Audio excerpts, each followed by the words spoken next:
महात्मा उपासक डॉक्टर सोहनराज तातेड़ पुनरुत्थान और आत्मविज्ञान के बाद अब ला रहे हैं सनातन सत्य, जैसी दृष्टि वैसी सृष्टि, कुदरत, कुदरती रचना एवं कुदरत के कानून से शाश्वत सुख की प्राप्ति।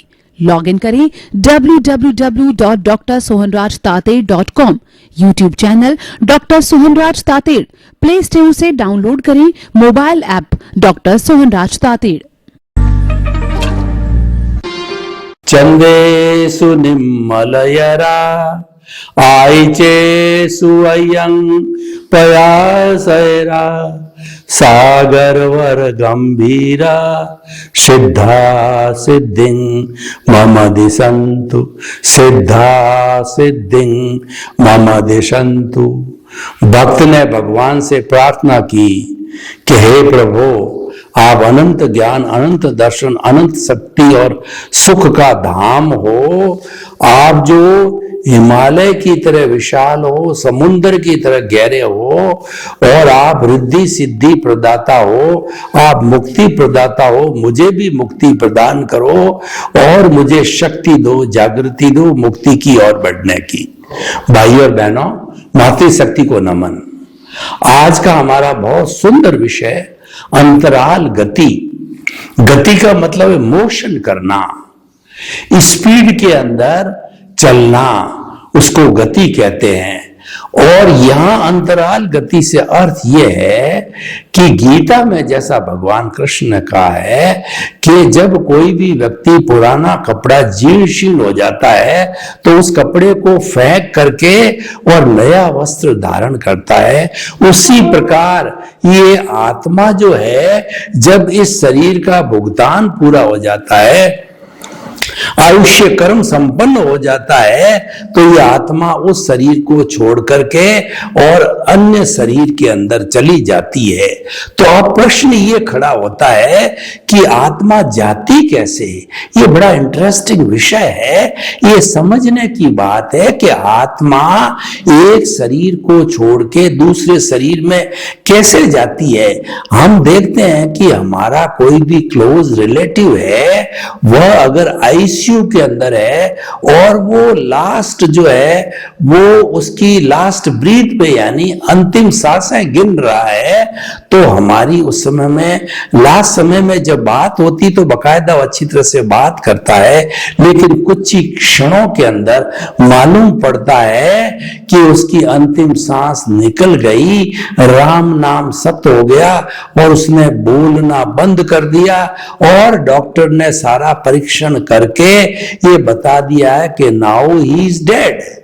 ऐसी स्थिति में बहुत वैज्ञानिक लोगों ने जो है परीक्षण भी किए हैं कि before death and after death what is the change in the weight of the body. तो उनको कोई भी चेंज नजर नहीं आया, क्योंकि आत्मा तो अमूर्त होती है, तो उसका कोई भार होता ही नहीं है। वो तो जो है मासलेस होती है, यानी अमूर्त है, तो वो मूर्त का भार होता है। तो अब इस तरीके से ये आत्मा जब एक शरीर को छोड़ के चली जाती है तो जाती कैसी है, ये बहुत समझना बड़ा इंटरेस्टिंग है। तो आप देखिए कि हमारी जो मूल स्वरूप आत्मा है, जो शरीर को छोड़ती है, जो आत्मा द्रव्य है, जो चेतन द्रव्य है, असंख्य चेतनामय परमाणुओं के पिंड को जो है हम आत्मा कहते हैं। आत्मा के 23 नाम जो है हमारे भारतीय ग्रंथों के अंदर बताए जाते हैं। तो ये तो अक्रिया है, क्योंकि अशरीरी है। जब कोई वस्तु अशरीरी होती तो क्रिया कर ही नहीं सकती, तो ये अक्रिया होने के नाते न हिलती है, न डुलती है, न शरीर है, तो ये जाएगी कैसे? इसको गति, इसको मोमेंट ऑफ इनर्शिया, इसको मोशन कैसे मिलेगा? नहीं मिल सकता। अब दूसरा जो इनके साथ में जन्म जन्मांतर से जो कॉजल बॉडी, लिंग शरीर, कारण शरीर, अज्ञानता, राग द्वेष, कषाय, मोह का जो जितना भी 8 कर्मों का पुलिंदा लगा हुआ है, कार्बन शरीर है, वह एक वेयर हाउस है। वेयर हाउस अपने आप में मोशन नहीं करता है, उसको तो किसी न किसी माध्यम से धक्का देना पड़ता है, ट्रांसपोर्ट करना पड़ता है। अब देखिए कि आत्मा तो अक्रिया है, और जो हमारा जो वेयर हाउस है ये कर्मों का पुलिंदा, तो अब ये शरीर को छोड़े कैसे? तो उसको छोड़ने के लिए जो मुख्य बात है, उसको धक्का देने वाला, मोमेंट ऑफ इनर्शिया देने वाला जो है वो तेजस शरीर होता है। तेजस शरीर जो है इस संसार की सबसे बड़ी फैक्ट्री है, और वह असंख्य तरीके के काम करता है। सारा रूपांतरण है तेजस शरीर के अंदर होता है, जिसको कि हम अवचेतन मन भी कहते हैं। इसमें व्यक्ति बदलता है, अच्छे से बुरा बनता है, बुरे से अच्छा बनता है, क्योंकि ये फैक्ट्री है। ये हमारे भीतर से जो आत्मा और कार्बन शरीर के जो आपस में मिलने से उदय प्रारब्ध के अनुसार जैसे भाव आते हैं, उन भावों को जो है ये कलर्ड लेशिया के अंदर जो है बदलता है। तेजस शरीर बहुत पावरफुल है, और यही एग्जीक्यूशन करने वाला है। सारा कुछ भी हमारे शरीर का जो संचालक है वह तेजस शरीर है। तो तेजस शरीर जब धक्का देता है तो एक शरीर से दूसरे शरीर के अंदर जो चार गति होती है, जैसा कर्म बंधन किया जाता है, नरक गति, तिर्यंच गति, मनुष्य गति, देव गति, नरक गति मिलती है अति हिंसा करने, पंचेंद्रिय वध करने से और मांस वगैरह खाने से जो है क्रूर जो हिंसा की जाती है, तो नरक गति मिलती है। तिर्यंच गति जो है वो झूठ, कपट और जो है तोल माप के अंदर बदमाशी करना, ये धोखाधड़ी है, तिर्यंच गति मिलती है। और मनुष्य गति मिलती है सादगी से, सद्व्यवहार से, परोपकार से और परहित सरिस धर्म नहीं भाई का पालन करने से, मानवतावादी बनने से, लोगों को सुख पहुंचाने से मिलता है। और कोई भी जीव तपश्चर्या करता है तो उस तपस्या के माध्यम से, यानी वो तप की साधना करता है, वह जो है वो धार्मिक क्रियाएं करता है। तो धार्मिक क्रिया करने वाले को, यह साधु है तो धार्मिक क्रिया करने वाले को जो है वो देव गति मिलती है। तो जैसी जैसी गति मिलती है उस गति में जाकर के 1 से 4 समय, मैक्सिमम 4 समय होता है और न्यूनतम 1 समय होता है। समय जो है ये टाइम की सबसे छोटी इकाई है, और ये एक पलक झपटे हैं तो कई समय निकल जाते हैं। यानी नेग्लिजिबल टाइम के अंदर जो है ये आत्मा एक शरीर को छोड़ के दूसरे शरीर के अंदर जन्म धारण कर लेती है। और जब यहाँ का आयुष्य समाप्त होना है उसके पहले पहले उसको आयुष्य का कर्म बंद करना होता है। और आयुष्य के कर्म बंद की पूरी कैलकुलेशन है कि हर 2/3 जो है, जो जितना भी आयुष्य होता है उसके 2/3 के बाद में आयुष्य कर्म का बीज पड़ता है।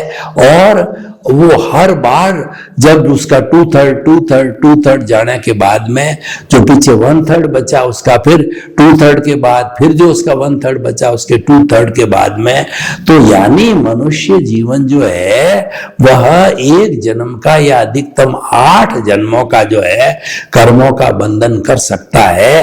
तो ये ऐसे जो है वो बीज पड़ते हैं आयुष्य कर्म के, और उसके अंदर करेक्शन दे दिया जाता है। तो करेक्शन देने से के कारण जो है वो उनका अभी आयुष्य बंद नहीं होता है, और उनको लास्ट के अंदर जो है करेक्शन होते होते जो अंत मति सो गति, यानी लास्ट समय में व्यक्ति की जैसी मति होती है वैसी गति हो जाती है।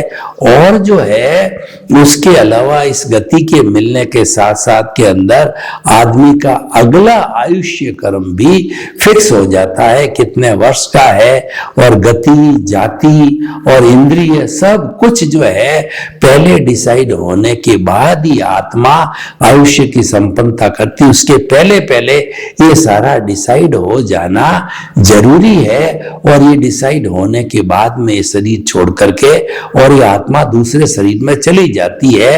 इसी को हम अंतराल गति कहते हैं। ये समझना बहुत जरूरी है। कुछ लोग ये कहते हैं कि जब तक 12वां 13वां नहीं करते हैं तब तक वो आत्मा इधर उधर भटकती रहती है, उसका श्राद्ध करना पड़ता है।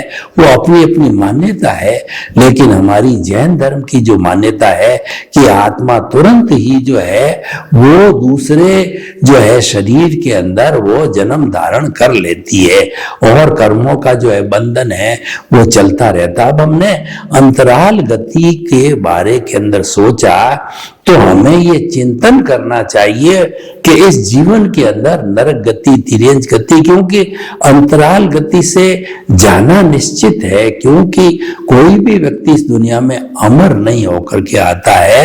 लेकिन अच्छी गति कैसे मिले, उस गति के लिए और एक गति मोक्ष की गति भी होती है। हालांकि अभी हमारा जिस क्षेत्र के अंदर रह रहे हैं, इस भरत क्षेत्र के अंदर मोह खुला हुआ, यहाँ पर इस भरत क्षेत्र में मोक्ष खुला हुआ नहीं है, लेकिन महाविद्या क्षेत्र के अंदर मोक्ष खुला हुआ है। तो वहां पर हम जन्म लेकर के और कुछ जन्मों में अपनी सारी अज्ञानता रूपी कर्मों को खपा करके हम सिद्ध बुद्ध और मुक्त बन सकते हैं। तो जब सारा इतना हम समझ लेते हैं तो हमें अपने जीवन का लक्ष्य बनाना चाहिए कि हमें सबसे पहले तो प्रायोरिटी देनी चाहिए मुक्ति की, क्योंकि हम गतियों के अंदर घूमते हैं तो वह भी तो संसार है। संसार क्या नाम है कि गति के अंदर भ्रमण करना। हालांकि हमारे पुण्य होता है जब मनुष्य या देव गति मिलता है, लेकिन वहां तो जाना तो पड़ेगा, जन्म लेना पड़ेगा और वो पुण्य के जितने भोग है फिर वो मल्टीप्लाई करेंगे, अगले जन्म की तैयारी करेंगे। यानी ये 84 लाख जो जून की जो साइकिल है ये हमको तोड़नी, हमको तो सिद्ध बुद्ध मुक्त होना है, क्योंकि जो ये अवस्था होती है वो शाश्वत सुख की अवस्था होती है, उसके अंदर फिर जन्म लेना नहीं पड़ता है। और सबसे बड़ा दुख का कारण, सबसे बड़ा जो है कहना चाहिए परेशानी का कारण है बार बार जन्म लेना। कोई भी बच्चा मां के पेट के अंदर जो है 9 महीने जब उल्टा लटकता है तो आप जान सकते हो गर्मी लगती है और खट्टी डकारे हैं और मां का खून है और गंदगी है और उसके अंदर उसको 9 महीने उल्टा लटकता है। तब वो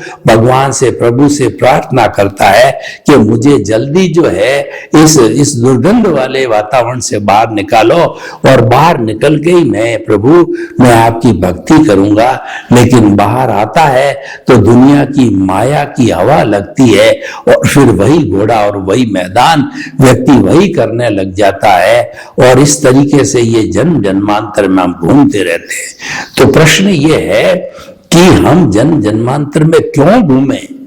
हम अपने जीवन का लक्ष्य मुक्ति का बनावें तो अंतराल गति के माध्यम से हम आपको बता सकते हैं कि मुक्ति की हम नींव कैसे लगावें, शाश्वत सुख की हम नींव कैसे लगावें। उसके लिए मैं आपको बताना चाहता हूं कि जो कर्म बंधन का मुख्य कारण है अज्ञानता। अज्ञानता क्या है कि मुझे ये ध्यान नहीं है कि मैं कौन हूं। दो बड़ी अज्ञानता मैं जन्म जन्मांतर से पाल के चल रहा हूं कि मैं कौन हूं, और दूसरी ये सृष्टि का संचालन करने वाला कौन है। तो मैं कौन हूं, तो मैं जब ये मान के बैठा हूं कि ये मन वचन काया का मैं मालिक हूं, इसका संचालन करने वाला हूं और इसको चलाने वाला मैं ही हूं, तो ये मिथ्या ज्ञान है। वास्तव के अंदर मन वचन काया तथा उससे जुड़ी हुई हर अवस्था मात्र कुदरती रचना है। यानी इसका जो है शरीर का संचालन करने वाला जन्म से मृत्यु तक वो कुदरत है, लेकिन हमने स्वयं ने अपने आप को कर्ता मान लिया कि हम ही करने वाले हैं। आप में मालिकी भाव और कर्ता भाव आ गया। यही कर्म बंधन का कारण है, यही सबसे बड़ी अज्ञानता है, यही 84 लाख जीवा योनि के अंदर घुमाता है, यही मुक्ति का बाधक है। तो इसीलिए हमको जो है ऐसे गुरु की तलाश करनी चाहिए जो हमको ज्ञान देकर के प्रशिक्षित करे। यानी हमारा जो है ये मिथ्या ज्ञान है, हमारा दर्शन मोहन ज्ञानी उसको भस्मीभूत करे और हमको कर्ता से अकर्ता बना दे। जब हम अकर्ता बन जाते हैं तो संसार के सब जीवों को हम अकर्ता समझते हैं, निमित्त समझते हैं और निर्दोष समझते हैं और शुद्ध आत्मा समझते हैं। और जब कर्ता भाव में रहते हैं, मालिकीपन में रहते हैं, यानी ऑनरशिप और डूअरशिप में रहते हैं, तब कर्म का बंधन तो होता ही है, लेकिन हम ब्लेम और क्लेम में चले जाते हैं, हम राग द्वेष के जगत के अंदर चले जाते हैं और ये राग द्वेष मल्टीप्लाई होता रहता है। राग द्वेष के मल्टीप्लाई होने का अर्थ है कि हमारी जो कॉजल बॉडी है, लिंग शरीर है, हमारी अज्ञानता है, वो बढ़ती रहती है। हमको तो इसको घटाना है। ये सारी कैलकुलेशन, ये सारी समझ है, वो मानव जीवन के अंदर सबसे अधिक आ सकती है। क्यों? मानव एक चिंतनशील प्राणी है। मनुष्य के पास के अंदर डेवलप्ड मन है, बुद्धि है, चित्त है और कर्म मानने वाला अहंकार भी है। उस अहंकार के वशीभूत वो सातवीं नारकी में भी जा सकता है कर्म बंधन करके, और जो है उसके बाद के अंदर वो जो है मुक्ति को भी जा सकता है। प्रश्न ये है कि जो ज्ञान दर्शन हमारे पास में, हम उसका उपयोग कैसे करते हैं? उस उपयोग के ऊपर ही सब कुछ जो है नजर आती है चीज। तो हमें उस चीज का उपयोग करना है कि ज्ञानी पुरुष की तलाश करो और ज्ञान को प्राप्त करो। और जब हमारे को ये ज्ञान मिल जाता है तो हमारा कर्ता पद से हमारा पद है बदल जाता है। वो कर्ता पद से हम आत्म पद पर आ जाते हैं, यानी हम हमारी लक्ष्य की तरफ उन्मुख हो जाते हैं कि अब आप अंतरात्मा बन गए हो। अब आप प्रयास करो, पुरुषार्थ करो, प्रीति जागृति और अनुभव करो और धीरे धीरे आप परमात्मा बन जाओ प्रयास करते करते। और उस स्थिति में आने के बाद के अंदर कोई क्रिया की आवश्यकता नहीं होती है, सिर्फ जो है दृष्टि परिवर्तन करना होता है कि जो हमारा चिंतन जो है वो इंद्रिय सुख के अंदर था, वो चिंतन हट करके हमारा जो है आत्मचिंतन में आ जाता है। वो भेद विज्ञान की जो है वो भेद विज्ञान की स्थिति पैदा हो जाती है कि शरीर अलग, मैं अलग, मन वचन काया से मुक्त, ऐसा मैं शुद्ध आत्मा हूं। ये जो बिंदु है, ये जंक्शन पॉइंट है, ये जंक्शन पॉइंट जो है हमें ज्ञाता दृष्टा बनाता है, भेद विज्ञान करवाता है, हमें आत्मा की तरफ ले जाता है और हमारी मुक्ति की नींव लगाता है, शाश्वत सुख की नींव लगाता है। और यही सनातन सत्य है। यानी आत्मा जो है वो सनातन सत्य और वो जड़ है, वो रिलेटिव सत्य है। हमारे सामने जितना भी व्यवहार जगत है वो जड़ का जगत है और वो राग द्वेष का जगत है। जड़ हमारा साधन है लेकिन हमारी आत्मा है वो साध्य है। इसीलिए अगर हम इस अंतराल गति में बार बार न घूमना चाहें तो हमें अपने जीवन का लक्ष्य बनाना चाहिए, साध्य बनाना चाहिए कि मुझे मुक्ति की ओर जाना है। तो आप भाव डालो, आप सिमंदर स्वामी से प्रार्थना करो कि हे सिमंदर स्वामी भगवान, मेरा अलग जो अगला जन्म है आपके चरणों के अंदर हो। और जो है समस्त देवी देवताओं से ही आप प्रार्थना करो कि वे आपकी मदद करे और वो सिमंदर स्वामी के चरणों में पहुंचने में कोई तरह का विघ्न आवे, संजोग आवे, अवरोध के संजोग आवे, उसको हटावे। तो इस तरीके से हम जो है अपने जीवन का अच्छा उपयोग कर सकते हैं। मानव जीवन का जो है उपयोग दोनों तरफ से हो सकता है। एक तो जो कुछ भी हमारा भुगतान चल रहा है उसके साथ जुड़ जाओ, या उस भुगतान के साथ न जुड़ करके आप आत्म तत्व के अंदर विलीन हो जाओ। स्वयं के द्वारा स्वयं का परीक्षण करो, निरीक्षण करो, सेल्फ रियलाइजेशन करो, इंट्रोस्पेक्शन करो। जब हम अपने से बात करने लग जाएंगे तब कोई वाया मीडिया नहीं रहेगा।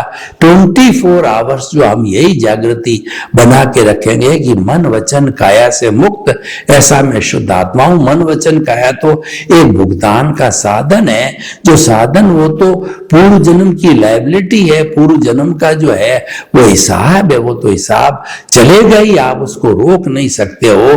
किसी की ताकत नहीं होती है कि व्यवहार जगत के जो है भुगतान को रोक सके। भगवान महावीर भी स्वयं अपने इस भुगतान को नहीं रोक सके और उन्होंने 12.5 वर्ष तक कठोर जो है वह कहना चाहिए सहनशीलता सहिष्णुता रख करके ज्ञाता दृष्टा बन करके दृष्टि विज्ञान के माध्यम से भेद विज्ञान करके जो है उन्होंने वो जो स्थिति प्राप्त की। और देखिए कि ज्ञाता दृष्टा जो पद है ना, इस पद के अंदर बहुत बड़ी ताकत है। इसकी ताकत क्या है कि जो ही हम ज्ञाता दृष्टा बन जाते हैं, जो ही हम अकर्ता बन जाते हैं, मन वचन काया के अंदर क्या चल रहा है उसकी क्रिया को देखने लग जाते हैं। और हमारा अज्ञानता क्या है? ये कार्मण शरीर है, ये ज्ञानावर्णीय दर्शनावर्णीय वेदनीय मोहनीय आयुष्य नाम गोत्र अंतराय 8 कर्मों की शुभ अशुभ प्रवृत्तियां हैं जो कि हमारी आत्मा के साथ में कर्म शरीर के रूप के अंदर जुड़ी हुई है। तो इसके अंदर जो कर्म परमाणु हैं, यानी एक एक आत्म प्रदेश पर असंख्य जो कर्मों के परमाणु जिनको कालाणु बोला जाता है वो उपस्थित रहते हैं। तो जो ही हम ज्ञाता दृष्टा बन जाते हैं तो ही फास्ट स्पीड से जो है वो हमारे कर्मों के जो परमाणु हैं ढीले होते हैं, शिथिल होते हैं और झड़ने लग जाते हैं, जिसको हम निर्जरा कहते हैं। Dissociation of the karma from the causal body और from the soul is called the nirjara. और ये आंशिक निर्जरा होती है। और जब सारी निर्जरा परमानेंट हो जाती है तो उस स्थिति के अंदर आत्मा इस शरीर में नहीं रुकता या रुकती है, क्योंकि अज्ञानता समाप्त हो गई। सच्चा त्याग है वो अज्ञानता का त्याग होना चाहिए। और अज्ञानता के त्याग के साथ साथ में आपकी मुक्ति तो खड़ी है। मुक्ति को लेने कहीं जाना नहीं है, क्योंकि जो हमारा प्रभु है वह प्रभु तो जो है मुक्त अवस्था में ही है। वो तो इस अज्ञानता के कारण जो है फेविकॉल रूप में उससे बंधा हुआ है। और जो ही अलग हो जाता है तो ही जो ये आत्मा सिद्ध बुद्ध और मुक्त बन जाता है, क्योंकि मुक्ति और जो उसका परमानेंट आनंद है, सुख का धाम है, उसका लक्षण है। और वही लक्षण मोक्ष का है। उस स्थिति के अंदर वह चला जाता है, शरीर के अंदर नहीं रहता है, क्योंकि शरीर में रहने का जो कारण है वो राग द्वेष समाप्त हो गया, अज्ञान समाप्त हो गया। और जब अज्ञान समाप्त हो गया तो उसके बाद के निश्चित रूप से इसको जाना ही है। तो भाई और बहनों, इस अंतराल गति का जो हमारा आज का जो विषय है उसको बहुत स्पष्ट रूप से जो हमने समझा, लेकिन समझने के बाद के अंदर हमें लक्ष्य बनाना चाहिए कि हमारा जो दृष्टिकोण है वो आत्मोन्मुखी होना चाहिए, वो शरीर मुखी नहीं होना चाहिए। शरीर मुखी हो जाएगा तो हम 5 इंद्रियों के सुख के अंदर धन संपत्ति साधना पद प्रतिष्ठा उसके अंदर ही उलझे रहेंगे, मैं और मेरा में ही उलझे रहेंगे। तो ऐसी स्थिति के अंदर तो हमारा कर्म शरीर है वो और विस्तार पालेगा। हमें विस्तार नहीं करना है। हमारा लक्ष्य है कि कर्म शरीर को धीरे धीरे समझ करके ज्ञाता दृष्टा बन करके और उसको धीरे धीरे जो है वो जीरो पर लाना है। तो भाई और बहनों, बहुत सुंदर विषय है। वह विषय को अगर आज हम जो है वो ऑडियंस के सामने जो है रखें तो जो है हम इस निष्कर्ष पर पहुंचेंगे ऑडियंस की तरफ से कि वास्तव के अंदर हमारे जीवन के केंद्र में चेतना या आत्मा रहनी चाहिए।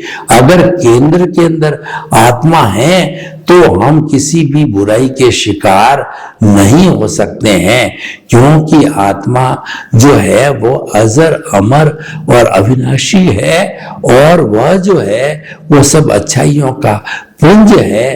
तो उसके लिए हमें जो है अपना जीवन का जो है कल्याण होता रहेगा, जीवन हमारा आगे से आगे विकसित होता रहेगा, हमारा ज्ञान दर्शन है उसका डेवलपमेंट होता रहेगा। और वो डेवलपमेंट हमको करना है, क्योंकि वही आगे कैरी फॉरवर्ड होता है। आत्मा के साथ के अंदर ज्ञान दर्शन का डेवलपमेंट जाता है और उसके साथ साथ में कर्म जाते हैं, तो जितना जितना डेवलपमेंट बढ़ता जाएगा, इसका मतलब ये है कि हमारी आत्मा की अनुभूति अच्छी होती जाएगी। और जब हम संपूर्ण रूप से जो है अनुभूति कर लेंगे, तो उस स्थिति के अंदर हमारा गंतव्य है हमारे तक पहुंच जाएगा, यानी हम सिद्ध बुद्ध और मुक्त की अवस्था में चले जाएंगे। तो भाई और बहनों, आज का जो ये विषय अंतराल गति है बहुत स्पष्ट है, और ये एक तरीके से पूरा जो है दार्शनिक विषय है, पूरा ये टेक्निकल विषय है कि किस तरीके से जो है ये आत्मा इस शरीर को छोड़ के अन्य शरीर के अंदर जाती है। ये चीज जब हमें अंतराल गति समझ में आ जाती है, तो हम जो है जो हमारे टेम्परेरी चीजें हैं, उन टेम्परेरी चीजों को जो है छोड़ करके हम परमानेंट अकाउंट में आना चाहते हैं। हम आपको यही राय देते हैं कि आप जग माही ऐसो रहो, जो अंबुज शर्माही रहे नीर के आसरे पर जल छुवत नाही। कि इस एपिसोड को सुनकर के हम ये तय करें कि इस दुनिया के अंदर हम किस तरीके से जो है जीवन व्यापन करें। तो कमल का जो फूल होता है वो किस तरीके से जीवन यापन करता है कि वह उस कीचड़ से, मड से जो है अपने आप जो है ऊपर रहता है। वो देखता है कि इससे मेरा कोई संबंध नहीं है, लेकिन जो मड है, कीचड़ है, वो समझता है क्योंकि जो डंठल है कमल का वह कीचड़ में ही रहता, वो समझता हमारे साथ है। तो आप इस तरीके से जीवन यापन करो कि अपने घर गृहस्थी के अंदर परिवार के साथ में रहो, करो सब कुछ, लेकिन आपका जो तार है, आपका संबंध है, आपके भीतर विराजमान शुद्धता आत्मा भगवान ईश्वर प्रभु से जो है वह जुड़ जाना चाहिए।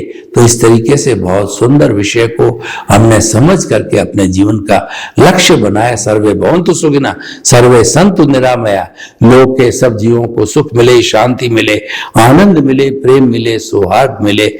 आपके प्रति मंगल भावना। ओम शांति। महात्मा उपासक डॉक्टर सोहनराज तातेड़ पुनरुत्थान और आत्मविज्ञान के बाद अब ला रहे हैं सनातन सत्य, जैसी दृष्टि वैसी सृष्टि, कुदरत कुदरती रचना एवं कुदरत के कानून से शाश्वत सुख की प्राप्ति।